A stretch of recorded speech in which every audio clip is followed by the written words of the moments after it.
उस वक्त बुत परस्ती थी, अच्छा उस वक्त जो है वो बेटियों को जिंदा दफन कर दिया जाता था। यूनिवर्सिटीज के अंदर हमारे जो करिकुलम्स हैं उनके अंदर जियोग्राफी को इतनी इंपॉर्टेंस ना दी जाती है, ना पढ़ाया जाता है, ना समझाया जाता है। और आज के दौर में भी हम देखते हैं कि जो सबसे इम्पोर्टेंट जो एलिमेंट है डिप्लोमेसी के अंदर या इंटरनेशनल रिलेशंस के अंदर वो कम्युनिकेशन है। जो मोस्ट प्रोमिनेंट अरब ट्राइब था वो कुरैश था। हमारे लिए ये बेसिकली शर्म का मकाम है कि बजाय इसके कि 1500 साल बाद हम किसी अच्छी जगह पे खड़े होते, हम वापस उस प्री इस्लामिक एरा की तरफ वापस मुड़ गए हैं। उस वक्त एक ऐसा शख्स जो है वो खड़ा होता है इस पूरे सेटअप के अंदर और वो फिर अपनी दावत को लेकर आता है और वो अपनी बात को लेकर आता है। बिस्मिल्लाहिर्रहमानिर्रहीम। आज हम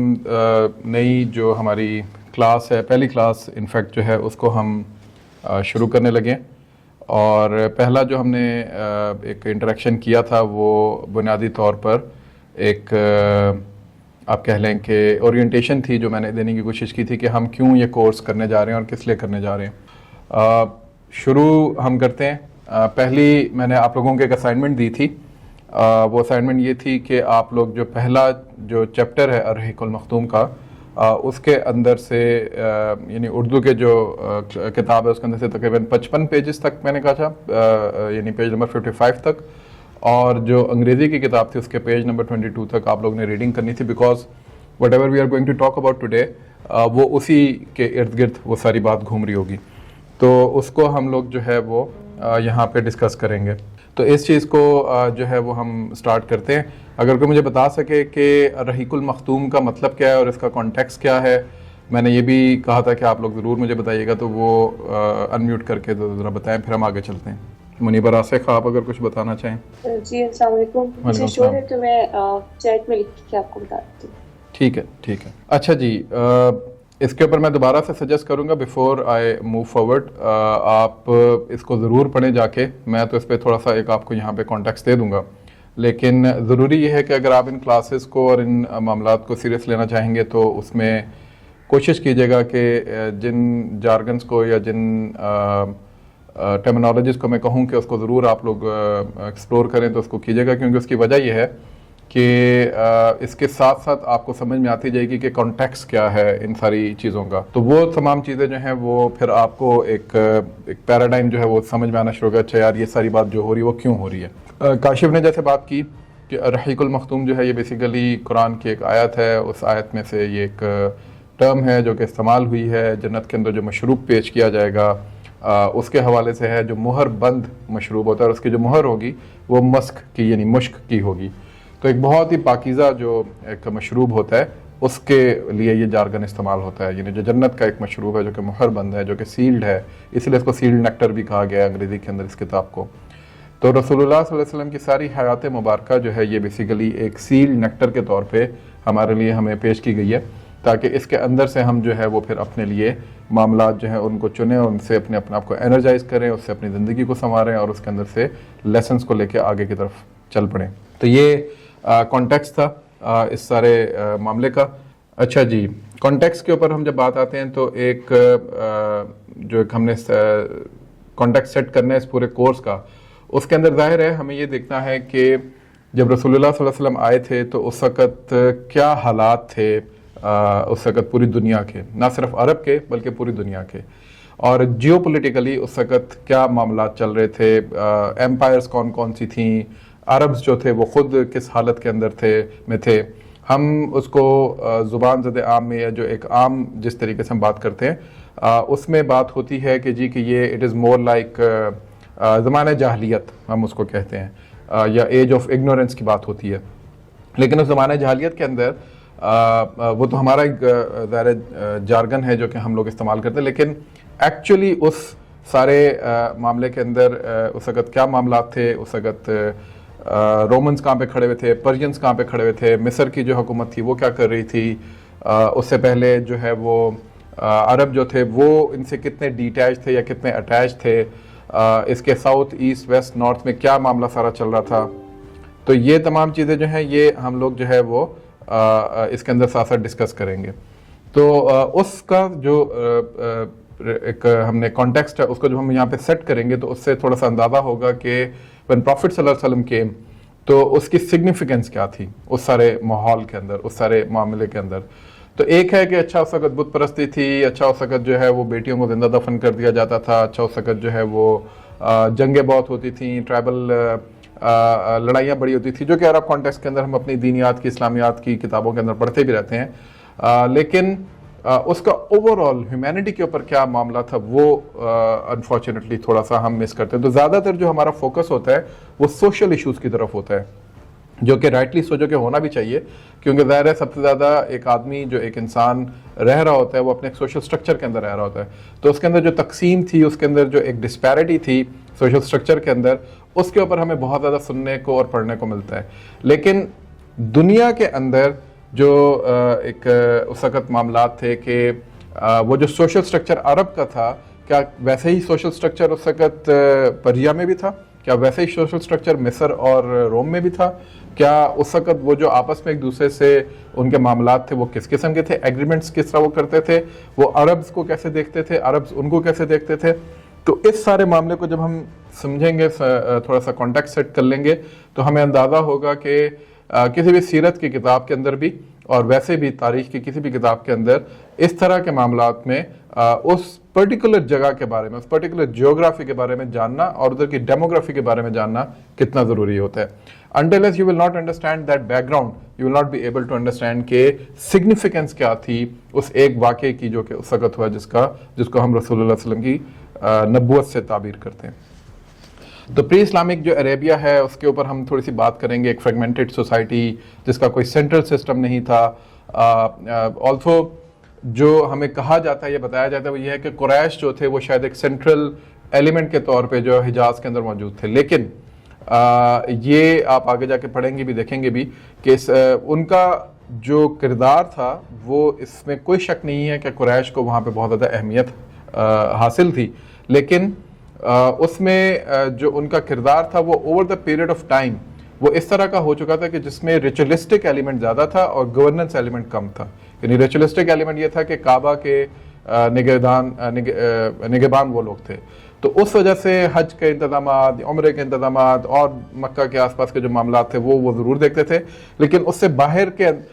मामलात जो है उनकी वहाँ पे अमलदारी ज़्यादा नहीं थी। और वहाँ पे फिर अपने अपने ट्राइबल सेटअप्स थे, जैसा कि कोई भी ट्राइबल सेटअप होता है, वहाँ के अपने अपने सरदार थे। उन सरदारों में कुछ ट्राइबल सरदार कहलाते थे, कुछ बादशाह कहलाते थे। जो बादशाह थे उनकी एलिजेंसेस किन के साथ थी और जो ट्राइबल्स थे उनकी एलिजेंसेस थी या नहीं थी, उसके ऊपर फिर हम कुछ आगे डिस्कशन करेंगे। इसी तरीके से इसको यानी आगे आप पॉइंट्स देखेंगे कि क्यों ज़रूरी है to see how Prophet sallallahu alaihi wasallam transformed Arabia from tribal chaos into a unified state। यानी ये एक बहुत important factor होगा ये समझने के लिए कि किस तरीके से जो रसूलुल्लाह सल्लल्लाहु अलैहि वसल्लम है उन्होंने इस पूरे ट्राइबल सेटअप को, जिसके अंदर बहुत सारे लोग जो हैं वो अपने अपने ट्राइब्स के एलिमेंट्स को लेके चल रहे होते थे, उनको देख रहे होते थे, उसके अंदर उनकी कबायली असबियत किस तरह, यानी जो एथनिक असबियत के साथ साथ उनकी जो ट्राइबल असबियत होती थी वो किस तरीके से प्ले आउट करती थी, फिर उसको किस तरीके से यूनिफाई किया रसूलुल्लाह सल्लल्लाहु अलैहि वसल्लम ने अपने दौरे जो नबूवत है उसके अंदर, और फिर वो कैसे ट्रांसफॉर्म हुई into a force to be reckon with, जिसने फिर दुनिया के जो मैप्स हैं उनके अंदर चेंजिंग की और फिर जाके उसके अंदर अपना गवर्नेंस सिस्टम जो है उसको इस्टेब्लिश किया था उन्होंने। इसी तरीके से कि जो एनार्किक रूल है उसको structural societal system of governance के अंदर वो किस तरीके से उन्होंने ट्रांसफॉर्म किया था। इसी तरह हम कुछ ड्रॉ करेंगे पैरेलल्स, जो पॉलिटिकल इंस्टेबिलिटी हमारे यहाँ है ट्राइबल सेटअप्स की वजह से, एथनिक एलिमेंट्स जो हैं वो अपने आप को जिस तरीके से उभारते हैं और उस पर बात करते हैं और उसके ऊपर बड़ा फ़ख्र करते हैं, उसकी वजह से फिर इंटरनली अगर हमारे यहाँ कोई स्टेट सिस्टम है तो उसके गवर्नेंस मॉडल के अंदर जो फेलियर्स होते हैं उसका क्या इम्पैक्ट होता है, उसके अंदर फिर हम कुछ एलिमेंट्स जो हैं उनको भी पैरेलल जो है वो ड्रॉ करने की कोशिश करेंगे। तो ये हमारा अभी तक का यानी एक है। फिर जो रेलेवेंस है आजकल की दुनिया से, जिसके अंदर के जो मॉडर्न मिडिल ईस्टर्न पॉलिटिक्स है उसको भी हम थोड़ा सा समझने में कामयाब हो जाएंगे, लेकिन साथ साथ हम अपने यहाँ भी जो कुछ इस तरह के मामलात हैं ट्राइबल सेटअप्स के अंदर उनको भी हम देखेंगे कि वो किस तरीके से उसके अंदर सेटअप्स को किस तरीके से हम पैरेलल ड्रॉ कर सकते हैं और उसकी इम्प्लिकेशंस क्या होंगी, कॉन्सिक्वेंसेस क्या होंगे अगर उसको अच्छे तरीके से एमिकेबली हैंडल ना किया गया। इसी तरह रसूलुल्लाह सल्लल्लाहु अलैहि वसल्लम के जो गवर्नेंस मॉडल्स हैं, जो लेसन्स हैं कंटेम्प्रेरी स्टेट बिल्डिंग और डिप्लोमेसी के अंदर, उनकी कहाँ पे जगह बनती है, उसके ऊपर भी हम कुछ फिर आगे जाके बात करेंगे। तो ये पूरा कॉन्टेक्स्ट जो है कि बिफोर प्रॉफिट सल्लल्लाहु अलैहि वसल्लम was even born and when he was there in Arabia, but prophet was not granted to him or was not declared by him, तो उस वक्त क्या मामला थे, किस तरह के मामला थे, उस वक्त दुनिया कहाँ पे खड़ी हुई थी, और जब उनको फिर नबूवत मिल रही थी उस वक्त अरब के हालात किस तरह डेवलप हो रहे थे, और उसके साथ साथ दूसरी जगह के ऊपर जो है वो मामला जो है वो आगे चल रहे थे। अच्छा जी, अगली स्लाइड लेकर आइए जी। लोकेशंस ऑफ अरब, ये आगे जाके एक मैप भी हम इसके ऊपर दिखाएंगे आपको। उसके अंदर जो वेस्ट ऑफ अरेबिया था वो क्या था। अगर आप लोगों ने ये रीड किया है जो मैंने चैप्टर्स आपको कहे थे, तो यू विल बी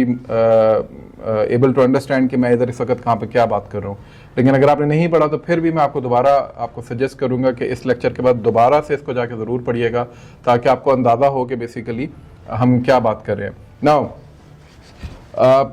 जो यहाँ पे सोशल साइंसेस के स्टूडेंट्स हैं, या जो सोशल साइंसेस के अंदर शगफ रखते हैं, इंटरेस्ट रखते हैं, और सोशल साइंस में भी specially IR, geopolitics, strategic studies, इनके ऊपर उनकी ज़्यादा नज़र होती है, इवन पॉलिटिकल साइंस या हिस्ट्री पे भी, वो ज़रा अगर चैट बॉक्स में या अनम्यूट करके मुझे बता सकें जल्दी से with in next couple of minutes कि जो ये सारे सब्जेक्ट्स हैं, चाहे वो इंटरनेशनल रिलेशंस हो, चाहे वो पॉलिटिकल साइंस हो, चाहे वो हिस्ट्री हो, चाहे वो एंथ्रोपोलॉजी हो, चाहे वो ये स्ट्रेटेजिक स्टडीज़ हो, या डिफेंस एंड स्ट्रेटेजिक स्टडीज़ हो, या डिप्लोमेसी एंड स्ट्रेटेजिक स्टडीज़ हो, इनके अंदर सबसे कॉमन डिनोमिनेटर है। तो इसमें क्या है, और वो कॉमन डिनोमिनेटर सबसे इंपॉर्टेंट क्यों है, अगर वो कि मुझे बता सके कोई भी एनीवन, और I'll have to call the names कि जी क्या आप बताएं, एंड विदाउट हेजिटेशन बताएं। अगर नहीं भी पता तो कोई इशू नहीं है, क्योंकि हम यहाँ पे ज़रा सीखने के लिए बैठे हैं, तो उम्मीद है कि उससे फिर हम लोग कुछ अच्छा कर सकें। हमजा, अगर आप बता सकें। well, a lot of things, लेकिन कुछ ऐसी स्पेसिफिक चीज़ें नहीं आ रही जो सब में कॉमन। मुनीबा ने कहा है ह्यूमन बिहेवियर एंड सोसाइटीज़, और इसके अलावा हफ्जा इदरीस अगर आप कुछ जी वकास पे बताएं। हमारी ग्लोबल पोजीशनिंग, जैसे यहाँ पे पोजीशन स्ट्रेटेजिकली लिखा हुआ है कि हम वकूफ कहाँ पे रखते हैं, फिर हमारा डिफरेंट ट्रेड कल्चर्स और रिलीजन वाइज, या जैसे यहाँ पे लिखा हुआ है हमारे रिलेशंस विद अदर स्टेट्स, वो कहाँ पे खड़े हैं, किस तरीके से, तो थिंग्स लाइक दैट, और positioning basically in all aspects. Mahnoor ने बात की है जियोग्राफी की, और इसके अलावा मारिया कौसर अगर आप कुछ बता सकें, या हफ्जा इदरीस आप कुछ बता सकें। जो वकास ने और महनूर ने बात की है वो बेसिकली सबसे मेन कॉमन डिनोमिनेटर है और सबसे इंपॉर्टेंट होता है इस तरह की स्टडीज़ के अंदर, दैट इज़ योर जियोग्राफी। आप जब जियोपॉलिटिक्स कहते हैं, जियोपॉलिटिक्स में जियो इज़ जियोग्राफी, जब आप जियो इकोनॉमिक्स कहते हैं तो उसके अंदर geo is geography. Until and unless you will not understand the geography of that element of that subject जिसको आप पढ़ने जा रहे हैं, तो आपको बिल्कुल भी समझ में नहीं आएगी कि आप बेसिकली क्या चीज़ जो है, trade routes is part of that फिर देन जियोग्राफिकल एलिमेंट, तो आपको समझ में नहीं आएगी कि बेसिकली आप किस तरीके से जो है वो इस सारे मंजरनामे को, इस सारी सिनेरियो को आप अंडरस्टैंड कर सकेंगे। जियोग्राफिया जो है उसके अंदर फिर आपको पता चलता है कि इसके साउथ में क्या था, इसके ईस्ट में क्या था, इसके वेस्ट में क्या था, इसके नॉर्थ में क्या था, इसके अपने इंटरनल एलिमेंट्स क्या थे, इसकी अपनी डेमोग्राफी क्या थी, इसके आसपास की डेमोग्राफी क्या थी। तो फिर कहीं जाके आप कॉन्टेक्चुअलाइज करने के काबिल होते हैं कि अच्छा यार ये सिनेरियो था, और इस सिनेरियो के मुताबिक जो है वो फिर हम अब समझ रहे हैं कि अच्छा यार ये जो वाक़या हुआ था इसकी क्या वजह थी। अब ये जो जियोग्राफिकल एलिमेंट और डेमोग्राफिकल एलिमेंट मैंने आपसे बात की है कि, और डेमोग्राफी कैसे कहते हैं, जिसमें ज़ाहिर है कि वहाँ पे कौन से कबाइल आबाद थे, कौन सी एथनिसिटीज़ आबाद थी, कौन सी अक़वाम आबाद थी, वो कहाँ पे आबाद थी, उनकी वो कहाँ पे इंटेंश थी, ये पता होना उस जियोग्राफी के हवाले से आपको ज़रूरी है। बहुत बड़ी जो गलती आजकल के IR के स्टूडेंट्स और एकेडमिक्स करते हैं, मैं अक्सर IR के स्टूडेंट्स और एकेडमिक्स से मिलता हूँ, या मैं स्ट्रेटेजिक स्टडीज़ के बच्चों से जब बात करता हूँ, उन्होंने asked them this question which I asked over here as well, तो अनफॉर्चुनेटली उसमें ज़्यादातर का ये जवाब यही होता है जो यानी उनको नहीं मालूम होता। और उसकी बड़ी वजह यह है कि हमारे एकेडमिक सर्कल्स के अंदर या हमारे यूनिवर्सिटीज़ के अंदर हमारे जो करिकुलम्स हैं उनके अंदर जियोग्राफी को इतनी इंपॉर्टेंस ना दी जाती है, ना पढ़ाया जाता है, ना समझाया जाता है। तो अगर आपसे कोई पूछ ले कि पाकिस्तान की जियोग्राफिया क्या है, इसके ईस्ट वेस्ट नॉर्थ साउथ में क्या है, इसके नॉर्थ वेस्ट में क्या है, इसके साउथ वेस्ट में क्या है, इसके ईस्ट वेस्ट में क्या है, آپ کو سمجھ ہی نہیں آئے گی کہ یہ کیا بات ہو رہی ہے, کون سا کانفلکٹ کہاں پر ہے, کون سا ٹریڈ روٹ کہاں پر ہے, کون سی ڈیموگرافی کے مطابق قوم کہاں پہ بسی ہوئی ہے. سو until unless you will not understand these intricacies, you will not be able to understand کہ یہ جو سارا کانفلکٹ کھڑا ہوا ہے, یہ جو لڑائی ہے دو ممالک کے درمیان, یہ کس وجہ سے ہے. So geography is important and it is actually vital to understand the context of anything جو کہ ہم بات کرنے جائیں گے آج بھی یا آگے بھی انشاءاللہ. تو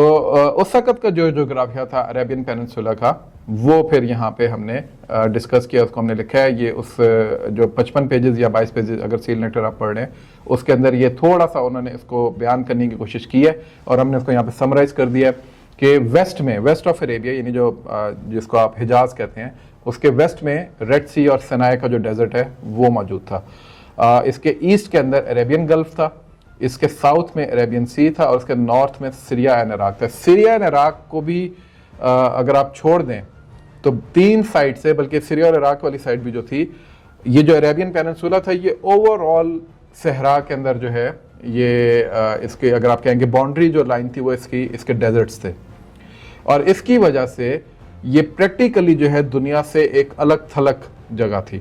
اور پریکٹیکلی کوئی بھی جو بڑی ایمپائر تھی وہ سوچتی ہی نہیں تھی کہ یار اچھا یہ جو ڈیزرٹس ہیں ان کو کراس کر کے جو ٹرائبس بیٹھے ہوئے ہیں ان کو جا کے بھی ہمیں کسی کو جا کے جو ہے وہ رول کرنا چاہیے.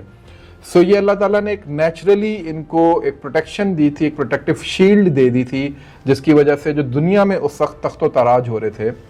دنیا کے اندر جو پرین یا رومن یا ایجپشین امپائرز جو کچھ کر رہی تھی, یا کوئی بھی امپائر اس وقت جو ان کے نیبرہڈ کے اندر تھی وہ کر رہی تھی, ان کا بہت زیادہ فوکس نہیں جاتا تھا ٹورڈز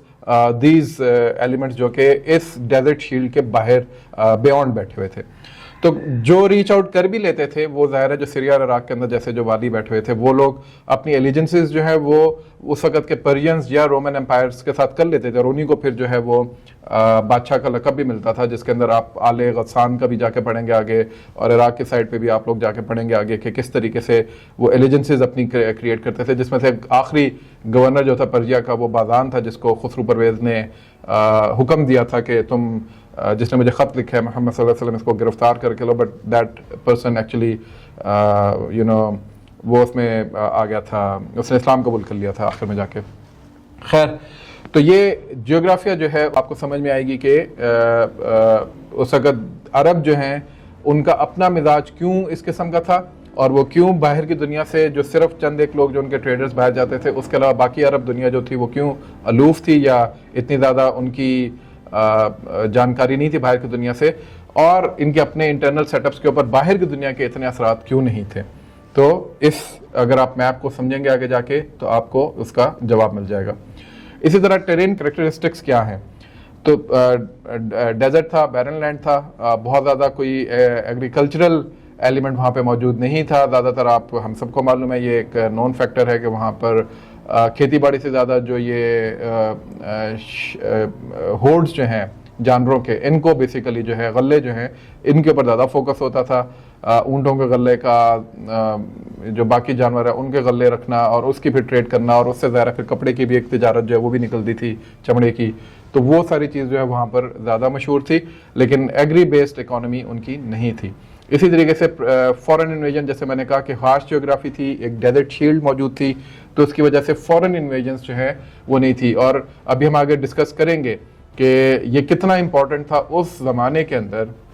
کہ کوئی ایک ایسا خطہ موجود ہو جہاں پہ باہر سے جو انویژنس ہیں اس کی کم سے کم ایکسیس ہو, فورن انویژن کے تصرف میں وہ نہ ہو, اس کے ایکسیس میں وہ نہ ہو. اور آگے بہت آگے جا کے ہم انشاءاللہ پڑھیں گے جب موتا کا واقعہ آتا ہے یا غزوہ تبوک کا واقعہ آتا ہے تو اس کی سگنیفیکنس کیوں بڑھ جاتی ہے, اور کیوں پھر ایمپائرس جو ہیں وہ تھریٹنڈ فیل کرنا شروع کر دیتی ہیں from this particular piece of land. لیکن اس سے پہلے ان کی کوئی خاص ان کی طرف توجہ نہیں ہوتی, تو ہارش جیوگرافی کی وجہ سے فورن انویژنس جو ہیں وہ نہ ہونے کے برابر تھی یہاں پہ. اسی طریقے سے ان سب چیزوں کے باوجود they were actually placed very strategically. This area is placed very strategically on the trade routes. اس کے علاوہ کلچرل جو ایکسچینجز ہیں پوری دنیا کے اس وقت کے جو رہے تھے ایسٹ ویسٹ کے اندر, اور پھر ریلیجس ہب جو ہے اینشینٹ ورلڈ کا یہ وہ بھی تھا. اور یہ ہم آگے جا کے پڑھیں گے کہ کس طریقے سے حضرت ابراہیم علیہ السلام کے دور سے جو ان کا تھا علاقہ, جو کہ اینشنٹ سویلائزیشنز کا حصہ ہے. بیبلونین کے بالکل بعد کا ایک واقعہ جو ہمیں نظر آتا ہے بیبلونین سویلائزیشن کے, اور اس سے بھی پہلے اگر ہم سیمیرینز کو پڑھیں تو سیمیرین میں گلگمیش اور وہ سارا پڑھتے ہوئے ہم جب بیبلونینز کی طرف آتے ہیں, بیبلونین سے جو ہے وہ پھر حضرت ابراہیم کی طرف آتے ہیں, تو ادھر سے جا کے روٹس ملتی ہیں اس پورے خطے کے اندر. پھر جو اقوام یا ایون حضرت اسماعیل علیہ السلام کا جو معاملہ ہے اور اس سے آگے پھر رسول اللہ صلی اللہ علیہ وسلم کا جو معاملہ ہے وہاں سے جا کے اس کی ملتی ہیں, یعنی اینشنٹ جو ورلڈ ہے اس سے اس کی جا کے روٹس ملتی ہیں. دوسرے اینڈ کے اوپر اللہ کے رسول صلی اللہ علیہ وسلم کے جو ننیال ہے اس کی بھی روٹس جو ہے وہ ایجپشن جو فیرو کا جو اس وقت جو فرعین تھے ان سے جا کے ان کی روٹس ملتے ہیں, کیونکہ حضرت سارہ کو جو ہے وہ فرعون نے ایک گفٹ کے طور پہ جو ہے وہ دیا تھا حضرت ہاجرہ کو, اور وہ مطلب روایات کے اندر یہ ہے جو کہ آپ اس کے اندر آگے پڑھیں گے بھی کہ وہ ان کی چونکہ بہت ایک رائل فیملی سے تھیں, تو انہوں نے کہا تھا کہ چونکہ میں تمہارے کریکٹر سے بہت متاثر ہوں حضرت سارہ کے, تو اس وجہ سے انہوں نے حضرت ہاجرہ کو ان کو دے دیا تھا. پھر حضرت ہاجرہ کا یہاں پر آنا, زمزم کا نکلنا, وہ سارا واقعہ ہمیں معلوم ہے. تو ایک سائڈ پہ ایجپشن سویلائزیشن سے جا کے جو ہے وہ روٹس جوڑی ہیں ننیال کی سائڈ سے رسول اللہ صلی اللہ علیہ وسلم کی, اور ایک سائڈ سے جو ہے وہ آپ کی عراق کے اندر جو اینشنٹ سویلائزیشن ہے بیبلونینز اور اس کے بعد کی جو سویلائزیشن ہے ان سے جا کے آپ کی روٹس جوڑی ہیں. تو دو اینشنٹ سویلائزیشنز کا جو ایملگمیشن ہے وہ پھر جا کے آپ کو دیکھنے کو ملتا ہے اس خطے کے اندر, اور یہاں پہ پھر باقی جو قبائل ہیں وہ نکلنا شروع ہوتے ہیں. جی آگے جو انڈر لائنڈ ہیں یہ وہ جگہ ہے جہاں پر لوگ جو ہیں وہ ان قبائل کے ساتھ وہاں پہ بیٹھے ہوئے تھے, تو اس لیے ان کو وہاں پہ انڈر لائن کر دیا گیا ہے. وہاں پر ان کا اپنا ایک سیٹ اپ تھا پورا, اور دوسری جگہ جو ہے وہ ویسے یعنی امان ہے, حضرموت ہے, یہ پھر بڑی جگہیں تھیں. تو اس میپ کو میں چاہوں گا کہ اگر آپ لوگ بعد میں اس کو دیکھیں تو بہت غور سے اس کو پڑھیے گا. اس کو جسٹ رن آف دا مل کرتے ہیں, جیسے وہ آپ کتاب پڑھتے ہیں اور کتاب کو پڑھتے ہوئے آپ بس گزر جاتے ہیں کہ اچھا یار ایسٹ میں یہ تھا, ویسٹ میں یہ تھا, نارتھ میں یہ تھا, ساؤتھ میں تھا, اس طرح مت پڑھیے گا. unless you will not understand کہ یہ کیا, اور یہی سقط آج کی دنیا کے اندر اگر آپ مڈل ایسٹ کو اٹھا کے پڑھیں گے تو آلموسٹ یہی نقشہ جو ہے وہاں پہ بھی آپ کو ہیلپ آؤٹ کرے گا کہ کس طریقے سے یہ قبائل جو ہیں ابھی بھی وہاں پر کیا کیا کردار ادا کر رہے ہیں. جی عرب جو ہے یہ ورڈ اس کے اندر یہ ہے کہ جو نومیڈک پیپل ہیں جو کہ بے آب و گیا جگہ کے اوپر رہتے ہیں ان کو عرب کہا جاتا ہے. یہ تو ہے اس کتاب کے اندر جو لکھا ہے, لیکن کچھ اور جگہوں کے اوپر بھی جو بات آتی ہے وہ زبان کے حوالے سے آتی ہے. عرب جو ہیں وہ اپنے آپ کو عرب کیوں کہلاتے تھے, اگر آپ لیکسیکون کو اٹھا کے پڑھیں گے تو وہاں بھی یہ بات آتی ہے کہ جی کہ جو لفظ عرب ہے اس کا مطلب ہے کہ the one who has tongue, جس کے پاس کچھ بولنے کو ہے, جس کے پاس الفاظ ہیں, جس کے پاس زبان ہے. اور جو عجم ہے اس کا مطلب ہے جو کہ گونگا ہے, جس کے پاس زبان نہیں ہے. تو عرب جو ہیں ان کو اپنی زبان کے اوپر بہت زیادہ فخر تھا, اور اس کا پھر ہم آگے پلے آؤٹ دیکھیں گے کہ کس طریقے سے یہ پلے آؤٹ ہوتا ہے پوری رسول اللہ صلی اللہ علیہ وسلم کی زندگی کے اندر. تو جو زبان ہے, کمیونیکیشن کا جو ایلیمنٹ تھا, اس کو بہت زیادہ سگنیفیکنس حاصل ہے رسول اللہ صلی اللہ علیہ وسلم کی نبوت سے لے کے آنورڈ. اور آج کے دور میں بھی ہم دیکھتے ہیں کہ جو سب سے امپورٹنٹ جو ایلیمنٹ ہے ڈپلومیسی کے اندر یا انٹرنیشنل ریلیشنز کے اندر وہ کمیونیکیشن ہے.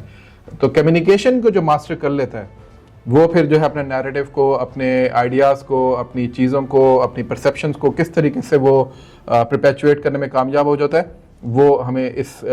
سیرت کے لیسن سے بھی سمجھ میں آئے گی. تو عرب جو ہے اس کے یہ مختلف آپ کو ملیں گے, لیکن میں جس چیز کی طرف زیادہ مائل ہوں وہ یہی ہے کہ عرب اور عجم کا یہ جو فرق ہے, زبان اور زبان والا اور زبان کے بغیر والا, یہ میرے دل کو زیادہ بات لگتی ہے. لیکن آبویسلی آپ دوسرے مطالب جو ہیں, دوسرے میننگس جو ہیں ان کو بھی آپ دیکھ سکتے ہیں, جس کے اندر جو نومیڈک لوگوں جو کہ بیابوں گیا جگہ پہ رہتے تھے, ڈیزرٹس کے اندر رہتے تھے, ان کے لیے بھی یہ لفظ بولا جاتا تھا. جی آگے. اچھا جی, اگین پہلے میپ میں نے آپ کو دکھا دیا کہ رسول اللہ صلی اللہ علیہ وسلم کی نبوت کے ٹائم میپ کس طرح پہ کھڑا ہوا تھا, اور اس سے پہلے کا جو تھوڑا سا وہ بھی ہم بتا دیتے ہیں. تو جو عرب البعیدہ تھے, یعنی جو عرب بعیدہ جن کو کہا جاتا ہے, یہ ایسی ایک سویلائزیشن تھی عربوں کی جو کہ پیرش ہو چکی تھی. رسول اللہ صلی اللہ علیہ وسلم کے آنے تک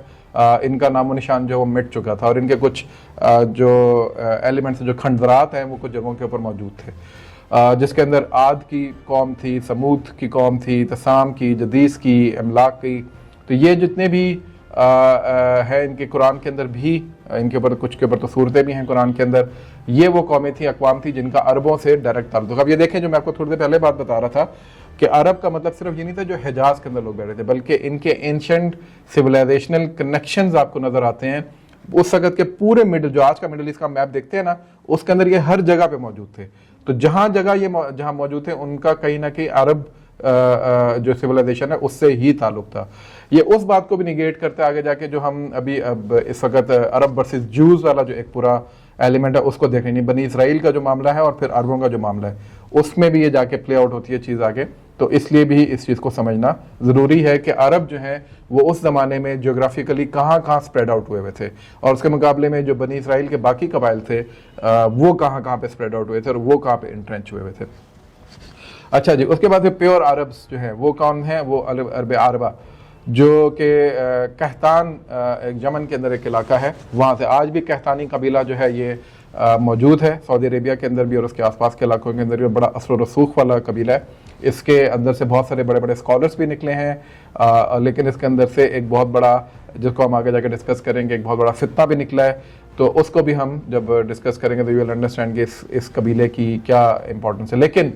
जो कहतान है या यमनाइट्स अरब जो है, इनके बारे में खुद रसूलुल्लाह सल्लल्लाहु अलैहि वसल्लम ने ये कहा है कि अगर प्योर अरेबिक एलिमेंट्स अगर आपने देखने हैं तो वो आपको यमनी अरब्स के अंदर यानी यमनाइट्स के अंदर आपको मिलेंगे। तो ये यारूब बिन जो यशजब जो है बिन कहतान, इसकी औलाद के अंदर से थे और फिर ये दो हिस्सों में तकसीम हो गए। एक हिमार ट्राइब था जो कि ज़ैदुल जमूर या कुदा जो इलाका है या जो सकासिक, इसके अंदर बेसिकली ये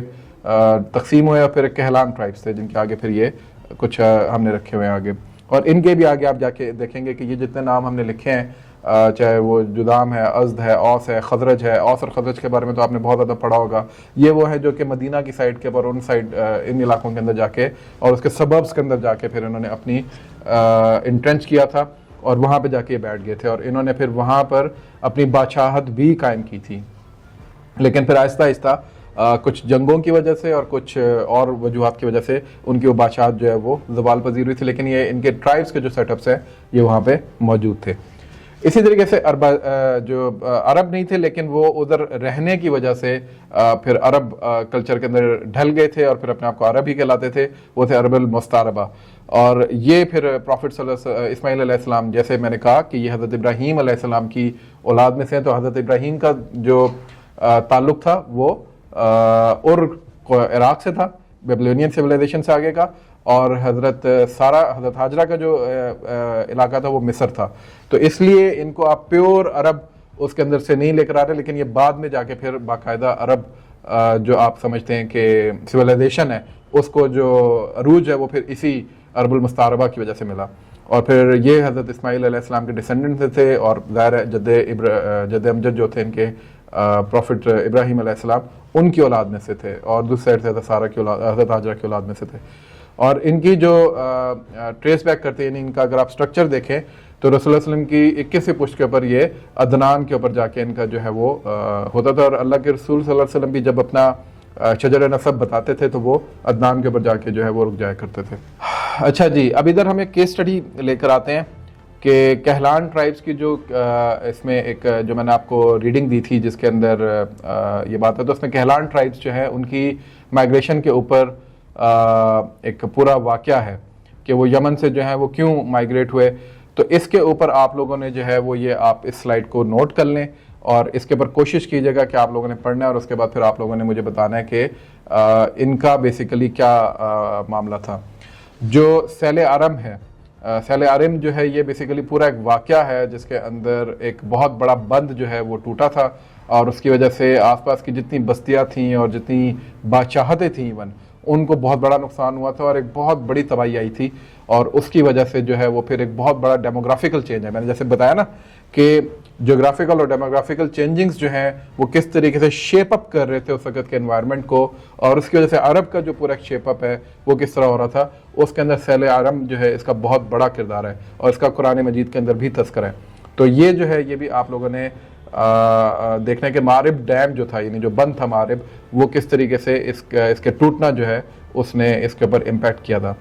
जो तीसरा सवाल इसके अंदर मैं आपको दे रहा हूँ ये है कि जो माइग्रेशन इन्फ्लुएंस है जो आजकल दुनिया के अंदर हम पढ़ते हैं ना, क्लाइमेट चेंज के अंदर, इन्वायरमेंट के अंदर, क्लाइमेटीज़ की वजह से, कॉन्फ्लिक्ट्स की वजह से कि जी के माइग्रेशंस हो रही हैं, ये जो रेफ्यूजीज़ का पूरा मामला है, या आप कह लें कि कहत की वजह से जो मामलात आते हैं। तो لوگ جو ہے وہ مائگریٹ کرتے ہیں ایک جگہ سے دوسری جگہ کے اوپر, تو اس کی وجہ سے جو چینجنگز آتی ہیں اس کے اوپر آج کل دنیا میں بہت زیادہ گفتگو ہو رہی ہے, اور باقاعدہ اس چیز کو پالیسیز کا حصہ بھی ٹرمپ آیا ہوا ہے. ٹرمپ جو ہے وہ بہت زیادہ جو سب سے زیادہ گفتگو کر رہا ہے وہ اسی امیگریشن پالیسی کے اوپر کر رہا ہے. تو اس امیگریشن پالیسی کے پیچھے ایک پورا کانٹیکسٹ ہے پوری دنیا کے اندر. اس وقت اس زمانے میں یہ مارب ڈیم یعنی سیل عرم کی وجہ سے جو مائگریشن ہوا تھا, اس نے کس طریقے سے پری اسلامک عرب کلچر اور ٹرائبل ڈائنامکس کو شیپ اپ کیا تھا, آئی ووڈ ناٹ سے کہ ڈسٹرب کیا تھا, شیپ اپ کیا تھا, وہ آپ ضرور مجھے اس کا جواب ڈھونڈ کے بتائیں, اور دیکھیں کہ اس کے اندر آپ لوگ پھر کس طرح کنٹیکچولائز کرتے ہیں کہ آج کل جو دنیا میں چینجنگز آتی ہیں, انفلوئنس ہوتا ہے مائگریشن کی وجہ سے, وہ کیسے ہوتا ہے, اور کیوں ممالک جو ہیں پھر بہت زیادہ کنسرنڈ ہوتے ہیں کہ یار یہ کیوں ہم لوگ جو ہے ہم لوگ کر رہے ہیں. تو اس وجہ سے جو ہے وہ ہم لوگ اس کو پڑھنا چاہیں گے. جی بالکل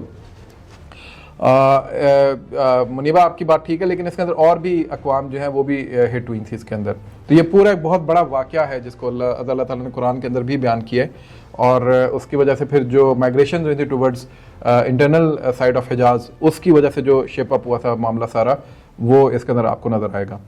اچھا جی, اس کے بعد پھر ڈیموگرافک شفٹس سے لارج اسکیل مائگریشن کے سے کیا ہے, وہ اس کے اوپر آپ لوگ پھر کچھ اپنی جو ہے وہ توجیحات پیش کیجیے گا. جی آگے, یہ جو کیس اسٹڈی میں نے دی ہے اس کو آپ لوگوں نے, کیونکہ یہ میں گروپ کے اندر شیئر کر دوں گا سلائڈ شو, تو یہ کیس اسٹڈی آپ لوگوں نے لازمی جو ہے یہ نوٹ ڈاؤن کر کے, تو اب میں اس کا ایک پراپر میکانزم آپ کو بتاؤں گا, ایک ورک بک میں آپ کو دے دوں گا آن لائن ایک گوگل شیٹ کے اوپر, تو وہاں پہ ہر ایک نے اپنا اپنا جو ہے وہ لازمی اس کے اوپر اگلی کلاس سے پہلے ان پٹ جو ہے وہ دینا ہوگا. اچھا جی, the story of Ibrahim Ismail and the Kaaba, یہ ایک پورا میں نے جیسے پہلے کہا کہ حضرت ابراہیم علیہ السلام کا کس طریقے سے جو ہے وہ معاملہ بنا, عراق سے آئے اور عراق سے پھر حضرت اسماعیل اور حضرت حاجرہ کو انہوں نے ڈراپ کیا اس بے آب و گیا جگہ کے اوپر. دوسری سائڈ سے حضرت حاجرہ خود مصر سے تعلق رکھتی تھی. تو یہ جو پورا ایک معاملہ ہے, اور اس کے وقت یعنی جب اسماعیل علیہ السلام بڑے ہو رہے تھے, اور وہ جو خواب والا واقعہ اور وہ ذبح کرنے والا واقعہ, اور اس سے پہلے جو ہے وہ بلکہ اس کے بعد جو ہے وہ پھر کعبہ کی جو دیواریں ہیں ان کو کھڑا کرنے کا واقعہ, وہاں پہ اذان دینے کا واقعہ, اور وہاں پہ وہ مشہور دعا جس کے اندر ابراہیم نے یہ دعا کی کہ میری نسل کے اندر سے جو ہے وہ کوئی ایسا شخص ہے, کوئی ایسا نبی ہے جو کہ آپ کی اس دعوت کی طرف یعنی توحید کی دعوت کی طرف لوگوں کو اور دنیا کو بلائے. اور اس دعا کا اثر جو ہے وہ پھر ہمیں نظر آتا ہے کہ یہاں پر رسول اللہ صلی اللہ علیہ وسلم جو ہے ان کی بعثت ہوتی ہے. تو یہ ایک پورا کانٹیکسٹ جو ہے اس کو سمجھنا from the prophetic point of view as well as from the lineage point of view is important, so that we میں انڈرسٹینڈ کہ کس طریقے سے شیپ اپ ہوئی تھی ساری چیزیں even well before the birth of prophet صلی اللہ علیہ وسلم. اچھا جی, جو بنو اسحاق اور بنو یعقوب یعنی جو دو میجر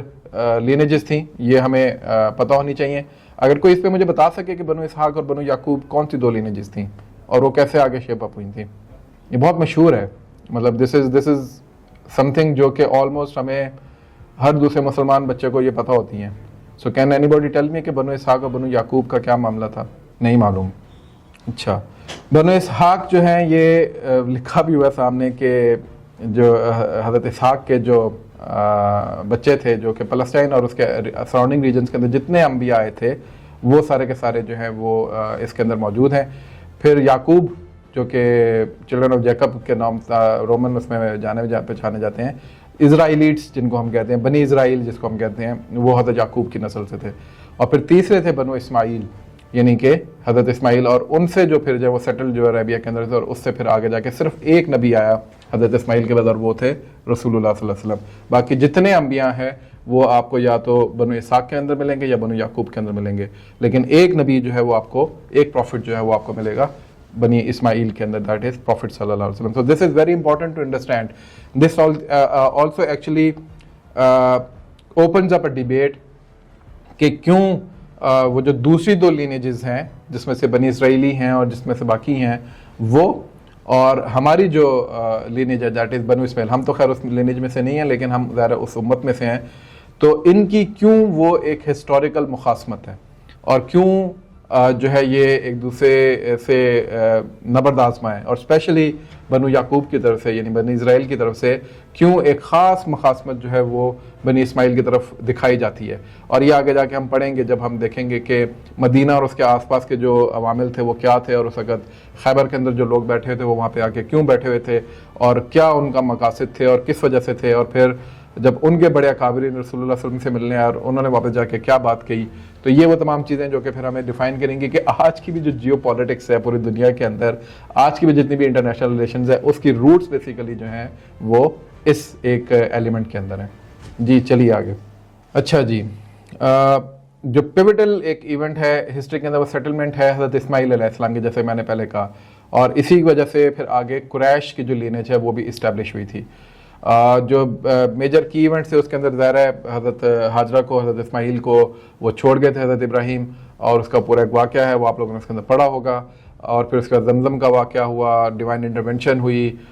پھر اس کے بعد جو جرہم ایک قبیلہ تھا جو وہاں سے گزرتا رہتا تھا اکثر, اور اس وقت کعبہ جو تھا وہ بیسیکلی ایک ابھری ہوئے ٹیلے کی مٹی کی طرح تھا. تو کوئی باقاعدہ اس کی وہ نہیں تھی, یعنی دیواریں نہیں کھڑی ہوئی تھی. تو اس کے بعد میں حضرت ابراہیم حضرت اسماعیل نے دوبارہ سے کھود کے اس کی بنیادوں سے اس کو دوبارہ کھڑا کیا تھا. تو اس وقت جب وہاں پہ ان کو چھوڑا تھا تو جرہم آتے جاتے رہتے تھے, لیکن چونکہ وہاں پہ پانی نہیں تھا تو رکتے نہیں تھے اتنے زیادہ. تو اس ویلی میں جب انہوں نے دیکھا کہ اس درخت کے پاس تو زمزم نکل آیا ہے اور پانی ہے, تو انہوں نے پھر حضرت ہاجرہ سے اجازت لے کے وہاں پہ انہوں نے پڑاؤ کر لیا. And that became the inception point of establishing a kind of tribal setup over there in the valley of Makkah. اور پھر اس کے بعد پھر کنسٹرکشن آف کعبہ, جیسے میں نے کہا کہ حضرت ابراہیم اور حضرت اسماعیل نے فاؤنڈیشن سے جو ہے وہ وہاں پہ کھڑا کیا تھا. اور یہ بھی ایک امپورٹنٹ بات ہے کہ اگر آپ اینتھروپولوجی اور ہسٹوریکل پرسپیکٹیو سے بھی جا کے دیکھیں کعبہ کو اور مکہ کو, تو یہ بالکل جب ہیومن کائنڈ زمین کے اوپر آتی ہے اور اس کے بعد پھر جو شروع کے جو اللہ کے شاعر میں سے اللہ کی جو نشانیاں ہیں جو زمین کے اوپر, ان میں سے جو ایک نشانی ہے وہ اللہ تعالیٰ کا یہ گھر ہے. یہ اس وقت سے اسٹیبلش ہے اور اس کی فاؤنڈیشنز اس وقت سے رکھ دی گئی تھیں, اور ان کو پھر دوبارہ سے ریوائیو کیا تھا حضرت ابراہیم اور حضرت اسماعیل نے, اور پھر بعد میں یہ آگے چلتا رہا تھا. So this also shows one of the significant element of this geography as well, جو کہ اللہ تعالیٰ نے پہلے ہی چن لیا ہوا تھا کہ جہاں پر آ کے میں دوبارہ سے ریوائیول کروں گا ہیومن سویلائزیشن کا. تو اس وجہ سے بھی یہ امپورٹنٹ ہے کہ اس کو سمجھا جائے کہ یہ جو ایک خالی واقعے کے طور پہ ہم اس کو پڑھ کے نہ نکل جائیں, بلکہ اس کو تھوڑا سا ریسرچ کریں, اس کو سمجھیں کہ کیوں اللہ تعالیٰ نے جو ہے وہ خانہ کعبہ کو آلریڈی وہاں پہ رکھا ہوا تھا, کیوں وہاں پہ کوئی اور پیدا نہیں ہوا تھا, کوئی وہاں پہ نہیں رہتا تھا. ایک مکہ کی ویلی تھی, بیرن تھی, جرہم کا قبیلہ جیسا کہ دوسرے قبائل جو ہیں وہ وہاں سے آتے جاتے رہتے تھے, but they never thought of establishing their tribal setup over there until Hazrat Hajra alayhi salam and Hazrat Ismail alayhi salam came over there, until Zamzam was discovered, until the establishment of Jurham's tribe was established there. اور اس کے بعد پھر وہ سارے واقعات ہوتے ہیں جس کو پھر جو لیڈ کرتے ہیں towards the بعثت of رسول اللہ صلی اللہ علیہ وسلم. جی آگے چلیں. اینشنٹ سویلائزیشن جو ہے وہ عربز, میں نے جیسے پہلے کہا کہ یہ کوئی نئی سویلائزیشن نہیں ہے, جیسے کہ بعض لوگ کلیم کرتے ہیں, اور اسپیشلی جیوز بہت زیادہ یہ کلیم کرتے ہیں. رومنس یا گریکس کی بھی آپ اگر اٹھا کے پڑھیں تو وہ بھی یہ کلیم کرتے ہیں, تمام لوگ آلموسٹ ہیں. ایون انڈینس کو بھی اگر آپ اٹھا کے دیکھیں گے, یہ جو ہمارے ایسٹرن نیبرہڈ ہے اس کو بھی دیکھیں گے, یہ گندھارا آرٹ کے بارے میں بات ہوتی ہے ہمارے ہاں ٹیکسلا کی, اسی طریقے سے مہر گڑھ کی بات ہوتی ہے, انڈس سویلائزیشن کی بات ہوتی ہے, بیبلونینس کی بات ہوتی ہے, اس سے پہلے میں نے کہا سیمیرینس کی بات ہوتی ہے, ابھی ترکی کے پاس اس کے اسٹیپے کے اوپر بھی ایک سویلائزیشن کے جو ہیں وہ آثار ملے ہیں. لیکن لوگ جو ہیں عربس کو یا عرب سویلائزیشن کو یہ سمجھتے ہیں یار یہ تو کوئی 1400-1500 سال پہلے کی کوئی سویلائزیشن ہے, اور شاید جس وقت رسول اللہ صلی اللہ علیہ وسلم آئے تھے اس وقت اس نے پنپنا شروع کیا تھا, اور 100-150 سال بس پہلے شاید بنی ہوگی, اور اس کے بعد رسول اللہ صلی اللہ علیہ وسلم آ گئے, اور بس یہی کوئی 1600-1700 سال کی اس کی ہسٹری ہے. It's not like that. تو میں نے پہلے ہی بتایا کہ خود جو حضرت اسماعیل علیہ السلام نے وہاں پہ قریش کے ٹرائب کی جو بنیاد رکھی, جرہم جو وہاں پر آئے, اور اس سے پہلے جو عربوں کی میں نے آپ کو تقسیم بتائی جس کے اندر عاد اور سمود جیسی سویلائزیشنز جو ہیں وہ بھی موجود تھیں, یہ تمام کے تمام جو ہیں اس اینشنٹ سویلائزیشن سے ان کے لنکیجز ہیں یا ان کا حصہ ہے اس کو بنانے میں یا بگاڑنے میں, تباہ ہونے میں, جو کہ جن کو ہم عرب کے طور پہ جانتے ہیں. اور یہ بالکل پیرلل چل رہے ہیں उन बाकी तमाम सिविलाइजेशंस के जो कि उस वक्त दुनिया के अंदर कहीं ना कहीं मौजूद हैं, चाहे वो इंडस वैली सिविलाइजेशन है, चाहे वो गंधारा है, चाहे वो आप उठा के देख लें कि चाइनीज सिविलाइजेशन भी अपने आप को क्लेम करती है कि जी कि हम बड़े एंशियंट हैं, या इसके अलावा आप कोई और सिविलाइजेशन उठा के देख लें, वो तमाम सिविलाइजेशन वो कहीं ना कहीं जाके मैच करती हैं पैरेलल ग्राउंड के ऊपर इस सिविलाइजेशन से। अच्छा जी, उसके बाद ये मैंने जैसे बात की गिलगिमेश सिविलाइजेशन है, मेसोपोटामियन जो इन्फ्लुएंस है वो अर्ली अरब हिस्ट्री के ऊपर बहुत ज़्यादा इसके ऊपर इसके असरात आपको नजर आएंगे। अच्छा मजे की बात ये, अच्छा ये जो पीछे पिक्चर नजर आ रही है ये गिलगिमेश और इनकिदू की नजर आ रही है। अगर नहीं पढ़ा हुआ तो वो उसको जरूर पढ़ें, दे विल अंडरस्टैंड के एपिक ऑफ गिलगिमेश के अंदर बेसिकली इनकिदू और इसका ये क्या किरदार था, और उसका फिर आगे जो है इराक की वो जो बेबीलोनियन सिविलाइजेशन है उस पर क्या असर था, और बेबीलोनियन सिविलाइजेशन का फिर आगे हजरत इब्राहीम अलैहिस्सलाम के मामलात के ऊपर क्या असरअंदाज थे। तो ये तमाम उस वक़्त के ये दोनों बेसिकली उस ज़माने के एंशिएंट गॉड्स के तौर पे जो आज भी मिथोलॉजीज़ के अंदर पाए जाते हैं। इसके ऊपर बेसिकली हमारे एक बहुत मशहूर एक मुकर्रिर हैं साहिल अदीम, वो बहुत ज़्यादा बात करते हैं जी कि उस ज़माने में जो है गिलगिमेश की वो जो मिली हैं हमें जो टैब्स मिली हैं, टैबलेट्स मिली हैं एपिक ऑफ गिलगिमेश की, उन्होंने किस तरीके से उसके अंदर से जो है वो चीज़ें निकाली हैं, और उस ज़माने में जो है वो स्पेस और इन सारी चीज़ों की बात हो रही है। ऑल्सो उसके अंदर कोई इतनी ज़्यादा ऑथेंटिसिटी नहीं है, लेकिन इसको पढ़ना आपको ज़रूर चाहिए ताकि आपको अंदाज़ा हो कि ये लीनियज जो है अरब की ये कहाँ से आ रही है। एंड सुमेरियन सिविलाइजेशन जो है ये नोटेड यानी जो नोन ह्यूमन सिविलाइजेशन है उसके अंदर सबसे एंशिएंट सिविलाइजेशन कहलाती है अब अपना अंटिल नाउ। अच्छा जी, कुरैश की और रसूलुल्लाह सल्लल्लाहु अलैहि वसल्लम की एंसेस्ट्री इसके ऊपर हम थोड़ी सी बात कर चुके हैं, लेकिन उसके बाद हम दोबारा करते हैं। जो मोस्ट प्रोमिनेंट अरब ट्राइब था वो कुरैश था, और उसकी वजूहात आगे जाके हम पढ़ेंगे भी। और ये किनाना का एक जो अरबी में तो किनाना के नाम से अगर आप इसको पढ़ेंगे तो किनाना जो है ये बेसिकली जो है फहर बिन मालिक, ये हाशमाइट लिनेज जिसको हम कहते हैं, ये बेसिकली वहाँ तक जाती है रसूलुल्लाह सल्लल्लाहु अलैहि वसल्लम की। और पर्टिकुलरली कुरैश के अंदर ये बहुत ज़्यादा रेवरेड लिनेज थी, और रसूलुल्लाह सल्लल्लाहु अलैहि वसल्लम कहते हैं कि मैं रोज़ ज़मीन के ऊपर जो सबसे बेहतरीन कौम है उसके अंदर जो सबसे बेहतरीन कबीला और उस कबीले में जो सबसे बेहतरीन ख़ानदान है उसके अंदर से मुझे अल्लाह ताला ने सबसे बेहतरीन इंसान के तौर पे पैदा किया। तो ये बेसिकली एक पूरी लिनेज है जो रसूलुल्लाह सल्लल्लाहु अलैहि वसल्लम की हमें नज़र आती है यहाँ पे। और इसके बाद फिर जो केस स्टडी 2 है वो मैं आपको यहाँ पे बता रहा हूँ। जो कुरैश थे ये कस्टोडियन बने थे काबा के, और इसके अंदर से कुछ ख़ानदान थे जिनको ये किसी को कुंजी की जिम्मेदारी दी गई थी, किसी को जो है वो जो हज के अंदर कुछ अराकीन है उनको इस्टेब्लिश करने की जिम्मेदारी दी गई थी, कुछ को जो है वो हज के ख़त्म होने की जो एक जिम्मेदारी होती है कि जी कि आज ख़त्म हो गया अब तुम लोग डिस्पर्स हो जाओ, उसकी जिम्मेदारी दी गई थी। ये वो जो तमाम एलिमेंट्स थे जो मैंने शुरू में भी कहा कि एक रिचुअलिस्टिक जो एक एलिमेंट था कुरैश का पूरे अरब्स के ऊपर, वो यहाँ से इस्टेब्लिश हो रहा था, वो इन ख़ानदानों में तकसीम था, और उसकी वजह से कुरैश को सब के सब लोग जो बहुत ज़्यादा रेवरेट करते थे। इसीलिए कुरैश की एक बहुत ज़बरदस्त अमलदारी थी मक्का और उसके आसपास के सबब्स के कुछ इलाकों के ऊपर, लेकिन उससे बियॉन्ड वो ट्राइबल सेटअप्स के अंदर उनकी ताज़ीम तो थी, उनको रिस्पेक्ट तो किया जाता था, लेकिन उनकी उस तरीके से पॉलिटिकल जो है वो इन्फ्लुएंस वहाँ पे मौजूद नहीं था। तो पॉलिटिकल इन्फ्लुएंस जो था उसको अब हम आगे जाके देखेंगे कि किस तरीके से वो इस्टेब्लिश होना शुरू हुआ था। और पॉलिटिकल जो वो अपनी अमलदारी करते भी थे तो अपने एरिया ऑफ जुरिस्डिक्शन के अंदर ही करते थे, अनलेस के बाकी ट्राइब्स उनको अपना मीडिएटर बना लिया करें करते थे किसी लड़ाई के दौरान तो या किसी डिस्प्यूट के दौरान, तो वो एक अलग बात थी चूंकि उनकी रेफरेंस थी एक, लेकिन बाकायदा वो अपने आप को कहीं पे अथॉरिटी के तौर पे एस्टेब्लिश नहीं कर सकते थे। और ये सबसे इंपॉर्टेंट फैक्टर है to understand the political element, the political landscape of Arabs at that time, specially of Quraysh. तो रेफरेंस जो थी उसके तनाजुर में मैंने ये केस स्टडी 2 जो है ये सामने रखी है कि how did the Quraysh consolidate religious and economic power. ये इंपॉर्टेंट है आप लोगों के लिए समझना, क्योंकि इसी से फिर प्ले आउट होगा आगे जो हम लोग पढ़ना शुरू होंगे। और ट्रेड जो है वो किस तरीके से उसने रोल प्ले किया था स्पेशली मक्का के अंदर, और जो ट्राइबल अथॉरिटी थी उसने किस तरीके से रेजिस्टेंस जो है वो एक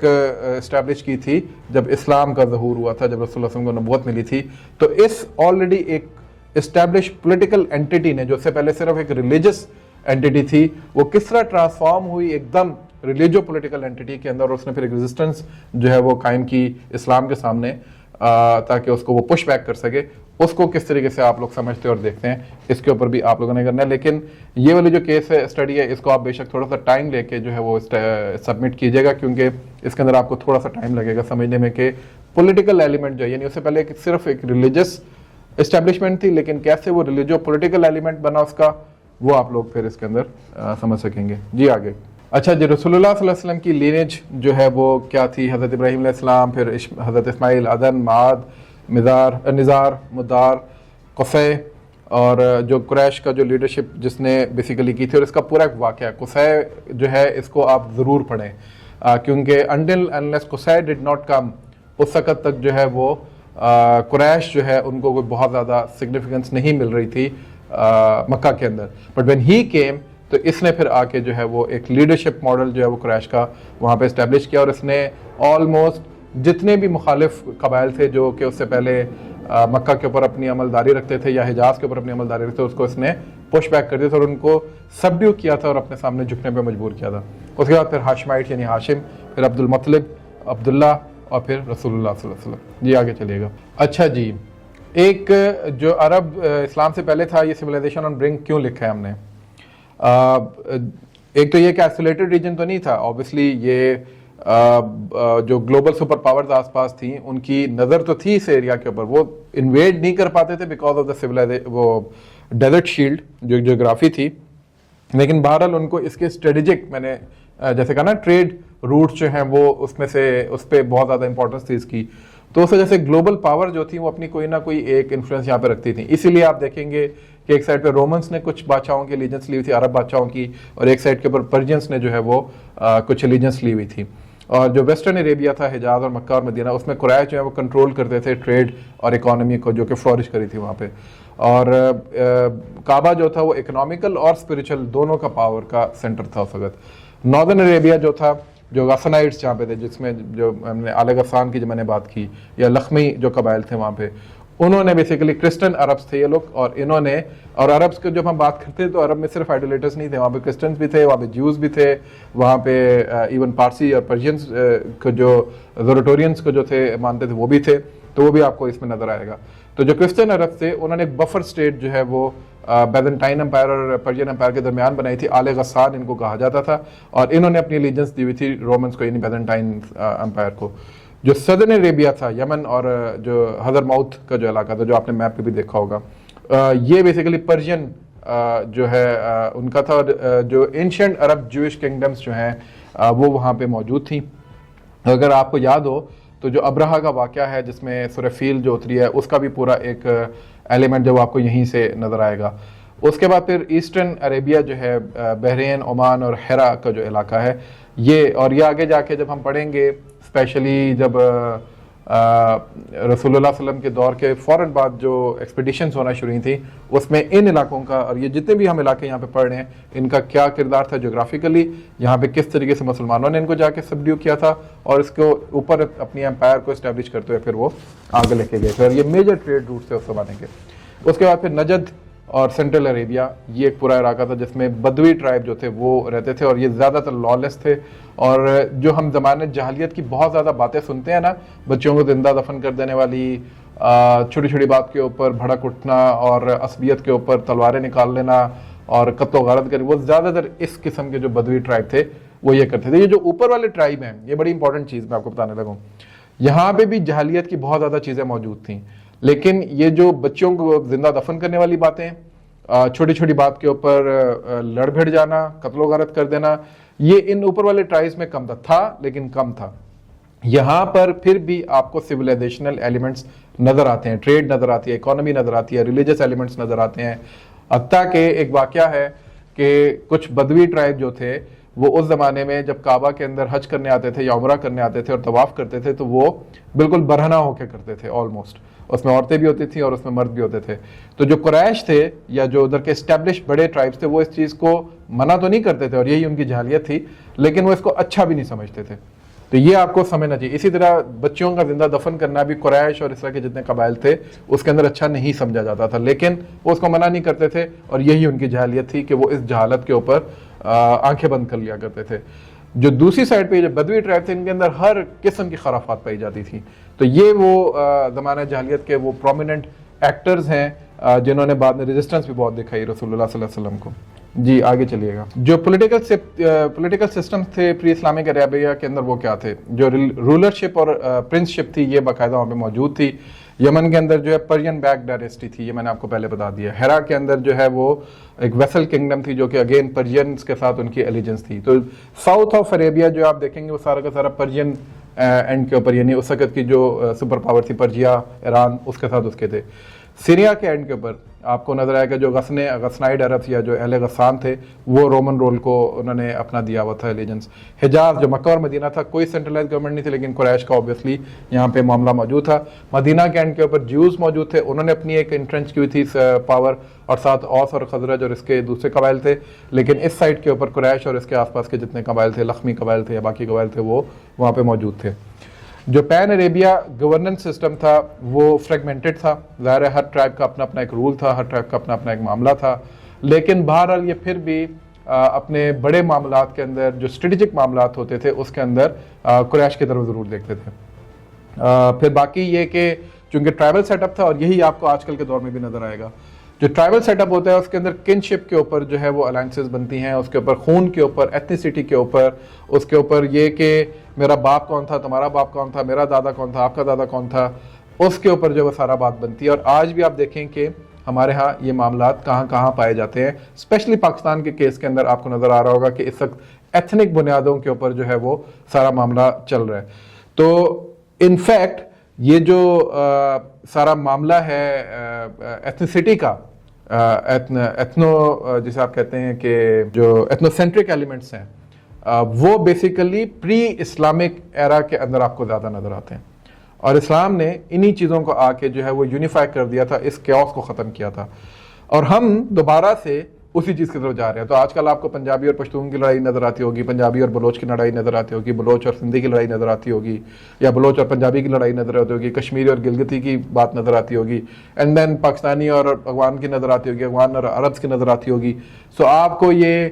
چھوٹے مائکرو لیول سے لے کے ہوتے ہوتے ہوتے ایک بڑے ٹرائبل سیٹ اپس کے اندر جس کے اندر نیشن سٹیٹس کا کانسیپٹ ہے، وہاں پہ ساری لڑائی نظر آتی ہوگی. اور اس لڑائی کو آپ دیکھیں گے پری اسلامک ایرا کے اندر بھی بالکل اسی طریقے سے آپ کو یہ نظر آئے گی. تو یہ ایک پیرالل ہے بہت بڑا، اور ہمارے لیے یہ بیسیکلی شرم کا مقام ہے کہ بجائے اس کے کہ 1500 سال بعد ہم کسی اچھی جگہ پہ کھڑے ہوتے، ہم واپس اس پری اسلامک ایرا کی طرف واپس مڑ گئے ہیں جہاں پر یہ تمام کیوس اس وقت پریویل کر رہا تھا. اچھا جی، جو پیراللز ہیں آج کل کے دور سے اس میں اور کیا ہے؟ جو ماڈرن مڈل ایسٹرن کانفلکٹس ہیں وہ جیسے میں نے کہا کہ سملر ٹرائبل اور سیکٹیرین ڈویژنس کو ریفلیکٹ کرتے ہیں. اور جو نیشن سٹرگل کر رہی ہے گورننس ماڈل سے، جیسے ہمارا پاکستان بھی کر رہا ہے، وہ بھی ٹرائبل لائلٹی یا ایتھنک لائلٹی کے اوپر کھڑے ہو کے ساری بات ہو رہی ہے. آپ دیکھیں کہ اس کے اندر ہیرو ورشپ کا ایک بہت بڑا کانسیپٹ ہے، وہ بھی اس وقت موجود ہے کہ جو میرے ٹرائب کا سردار ہے، جو میرے میرے گروہ کو جو ریپرزینٹ کرتا ہے وہ میرا ہیرو ہے. اور اس نے جو بات کر دی وہ حرف آخر ہے، اس کے علاوہ کوئی بھی بات حرف آخر نہیں ہے. اور اسلام نے یعنی رسول اللہ صلی اللہ علیہ وسلم نے ایفیکٹولی اس سارے سسٹم کو ریپلیس کر دیا تھا ود دا ورڈ آف اللہ، کہ کوئی بھی بندہ، کوئی بھی شخص، کوئی بھی بات آپ نہیں لے کے چل سکیں گے، اس کو لا نہیں بنا سکیں گے اگر اللہ تعالیٰ کا قانون جو ہے وہ آپ کے سامنے آ جاتا ہے. ہم نے ایگزیکٹلی اس کے ریورس میں جا کے دوبارہ جا کے ہم کھڑے ہو گئے ہیں. اور آپ کو نظر آ رہا ہوگا کہ اب ہمارے لیے شخصیات زیادہ امپورٹنٹ ہے. میری پارٹی کا صدر، میری پارٹی کا چیئرمین یا لیڈر، میری آرگنائزیشن کا لیڈر، اسٹیبلشمنٹ کا لیڈر، فلانا لیڈر، یہ جتنے بھی لوگ ہیں یہ کسی نہ کسی طریقے سے اپنے اپنے ٹرائب کو ریپرزینٹ کر رہے ہیں، اور ان کے پھر لائلسٹ آپ کو نظر آتے ہیں. اس کے مقابلے میں ہمیں کرنا کیا چاہیے تھا کہ ہم اس ماڈل کے اوپر جاتے جو رسول اللہ صلی اللہ علیہ وسلم لے کر آئے تھے. لیکن ہم نے کون سا ماڈل آپٹ کیا ہوا ہے؟ جو کہ رسول اللہ صلی اللہ علیہ وسلم سے پہلے زمانہ جاہلیت کا ماڈل تھا. تو یہ اس کے اندر ہمارے لیے ایک بہت بڑا لیسن ہے. جی آگے چلیں. اچھا جی، پاور سٹرگل جو ہے اس وقت کی سوشل ہائرارکی جو تھی وہ ٹرائبل ڈومینیٹڈ سوشل انٹریکشن سے leadership was based on might not merit. Might جس کے پاس زیادہ ہوتی تھی، پیسہ جس کے پاس زیادہ ہوتا تھا، جو پیسے زیادہ خرچ کرتا تھا، جو لوگوں کو شراب پلاتا تھا، جو لوگوں کو پارٹیز کراتا تھا. یہ باقاعدہ اگر آپ اس وقت کے عرب کے حالات پڑھیں، اس وقت کے جو ٹرائبل سیٹ اپس کے حالات پڑھیں تو آپ کو نظر آتا ہے. اور یہ بیسیکلی جو ہیں یہ اس لیے بھی ضروری ہوتا تھا کیونکہ ان کے مقابلے کے اندر اور بھی بہت سے لوگ ہوتے تھے، تو ان کو اپنی لائلٹی کو बनाने के लिए कि जी कि मैं लोगों की जो लॉयल्टी है उसको गेन कर सकूं, वो फिर इस तरह की हरकतें किया करते थे। और उसके अंदर जो है वो जस्टिस से ज़्यादा रिवेंज जो है उसके अंदर वो बेसिकली ज़्यादा बिलीव करते थे। अब आप इसका एक पैरेलल ड्रॉ करें आजकल के लोगों से और आप देखेंगे कि आजकल के जो पॉलिटिकल एलिमेंट्स हैं वो बिल्कुल यही काम कर रहे होते हैं। वो पैसे ज़्यादा खर्च करते हैं, वो अपनी तशहीर ज़्यादा करते हैं, वो एडवर्टीज़मेंट ज़्यादा करते हैं, वो ये कोशिश करते हैं कि लोग जो हैं वो उनके पास इस तरीके से आएँ कि कहें वो यार देखो उसके डेरे पे चलेंगे तो हमें जो है ना ज़्यादा जो है वो खाने को मिलेगा, या वो फलाने को देखो उसने देखो कितना अच्छा अपना जो है वो ऑरा क्रिएट किया हुआ है, फलाना जो है हैंडसम बहुत है, फलाना जो है वो देगे शेगे बड़ी पका के देता है। तो ये इस तरह के बहुत सारे मामला आपको पैरेलल, बाकायदा ये बड़ी पेटी सी चीज़ है लेकिन ये आपको बाकायदा नजर आएगी उस वक़्त के जो अरब सोशल स्ट्रक्चर है उसके अंदर भी। और उस वक़्त के जितने सरदार थे जहां वो अपनी लीनेज के साथ उस जगह पे बैठे होते थे, वो वहीं पे अपनी लीनेज के अंदर जो बाकी जो उनके पोटेंशियल कंपेटिटर्स होते थे उनको नीचा दिखाने के लिए या उनको पीछे करने के लिए इस तरह की हरकतें किया करते थे और अपने तिजोरियों के मुंह उन्होंने खोले होते थे। लेकिन साथ ही साथ उन्होंने अपना एक प्रॉपर हायरार्किकल स्ट्रक्चर बनाया हुआ था और उस स्ट्रक्चर को जो भी तोड़ने की कोशिश करता था उसको फिर वो ठीक ठाक सजा दिया करते थे। एक एलिटिज्म का जो कॉन्सेप्ट था वो वहाँ पे बहरहाल मौजूद था और वही एलिटिज्म का कॉन्सेप्ट इस वक्त हमारे यहाँ भी मौजूद है। तो ट्राइबल चीज़ जो है सैयद जिनको कहा जाता था वो डोमिनेंट क्लैन जैसे कि क्रैश उधर से होते थे, फिर वेल्दी ट्रेडर्स होते थे जो कि ट्रेड कारवान्स को इनको कंट्रोल करते थे और ये भी ज़्यादातर इन्हीं एलीट ट्राइब्स के अंदर से ही हुआ करते थे। उसके बाद पोएट्स और ओरेटर्स होते थे। अरब के अंदर हर दूसरा बंदा ही पोएट था, हर दूसरा बंदा ही ओरेटर था। वो इतने फसीहुल बयान थे, वो इतना अच्छी बात किया करते थे, इतनी अच्छी अरबी बोला करते थे कि उसके मुकाबले में फिर अल्लाह ताला ने कुरान को उतारा था और उसके बाद फिर बड़े बड़े जो लोग हैं उन्होंने एक्सेप्ट किया था कि this is not sorcery, this is not poetry, this is not literature, this is something else. तो अरब का ये जो एक ट्रेट है पोइट्री और ओरेटरी, ये बहुत सिग्निफिकेंट है और इसी के ऊपर आगे जाके हम देखेंगे कि कुछ अल्लाह ताला किस तरीके से इनको मुखातिब भी करता है थ्रू रसूलुल्लाह सल्लल्लाहु अलैहि वसल्लम के वो चैलेंज करता है अल्लाह ताला इनको इनके कम्युनिकेशन के अंदर और इनकी बातों के अंदर। उसके बाद फिर वॉरियर्स और फ्री अरब्स का एक पूरा बर्डियंस का जैसे मैंने बताया था, लेकिन ये सर्वाइवल तो करते थे, ये किसी को मानते भी नहीं थे अपना हुक्मरान, लेकिन बहरहाल इनके ऊपर एक धाक ये जो एस्टेब्लिश ऑर्डर था इसकी भी थे। उसके बाद फिर फ्रीडमैन और क्लाइंट्स होते थे। उसके बाद फिर स्लेव्स और आउटकास्ट जिनको सिस्टम के अंदर जिस तरह आप चाहें इस्तेमाल कर लें और जिस तरह चाहे आप मार दें या जिस तरह चाहे बेच दें, ये लोग भी वहाँ पे मौजूद होते थे। जी आगे चलें। अच्छा पीछे लेके जाएं जरा एक मिनट। मैं ये चाहूँगा कि ये जो पूरा एक सिस्टम है इसके ऊपर फोकस करते हुए आप एक पैरेलल ड्रॉ करें कि इस वक्त around the world in general, लेकिन पर्टिकुलरली इन पाकिस्तान, क्या ये सिस्टम एग्जैक्टली इसी तरीके से यहाँ पे भी इस्टेब्लिश नहीं हुआ हुआ? अगर हुआ हुआ तो उसमें कौन कौन से लोग फॉलो इन करते हैं? तो उसके ऊपर ज़रा आप लोग अपना एक टेबल बना लीजिएगा और बताइएगा कि आप लोग कैसे इसको देखते हैं कि हमारे माशरे के अंदर यही एग्जैक्टली सिस्टम जो है वो किस तरीके से इम्प्लीमेंट हुआ है। जी आगे चलिएगा। मेरा ख्याल है हम यहाँ पे बस इसको ये स्लाइड को आखिर करते हैं, फिर इसी का हम पार्ट 2 जो है इस लेक्चर का फिर हम अगली क्लास के अंदर करेंगे। इस स्लाइड से हम ऑनवर्ड यानी society, economy and power struggle से हम ऑनवर्ड फिर पढ़ना शुरू करेंगे क्योंकि आप लोगों की क्लास का टाइम ओवर हो चुका है और मैं नहीं चाहता कि मैं आप लोगों को जो है वो ज़्यादा बांध के रखूँ। उम्मीद है कि जो आज हमने गुफ्तगू की है और इसी से अंदाज़ा कर लें कि अभी हम बिल्कुल इब्तदाई मराहिल के अंदर और हम समझने की कोशिश कर रहे हैं कि किस तरीके से उस वक़्त के जो अरब के हालात थे, अरब के आसपास, और अभी तो हम जो जाएंगे ना तो हम देखेंगे कि उस वक़्त पर्शिया के क्या हालात थे, रोम के क्या हालात थे, उस वक़्त जो है वो मिस्र के क्या हालात थे, यमन के क्या हालात थे। ये तमाम चीज़ें जब हम पढ़ना शुरू करेंगे और उससे पहले कि ये जो अभी हम अरब का जो इंटरनल स्ट्रक्चर है वो सारा कुछ पढ़ रहे हैं वो भी हम समझ लेंगे। And then when will go to that point, when will reach to that point कि जी के उस वक़्त एक ऐसा शख्स जो है वो खड़ा होता है इस पूरे सेटअप के अंदर और वो फिर अपनी दावत को लेकर आता है और वो अपनी बात को लेकर आता है, तो फिर समझ में आता है कि ओ अच्छा ये है सिग्निफिकेंस उस बात की। और ये सिर्फ एक अरब के जाहिली माशरे के मतलब बात नहीं है, ये एक्चुअली एक बहुत बड़े सिस्टम को उसने आगे चैलेंज किया था। एक इस्टेब्लिश क्योटिक ऑर्डर था, establish chaotic order, chaos establish नहीं होता लेकिन एक इस्टेब्लिश क्योटिक ऑर्डर था जिसको उसने आके ना सिर्फ ये के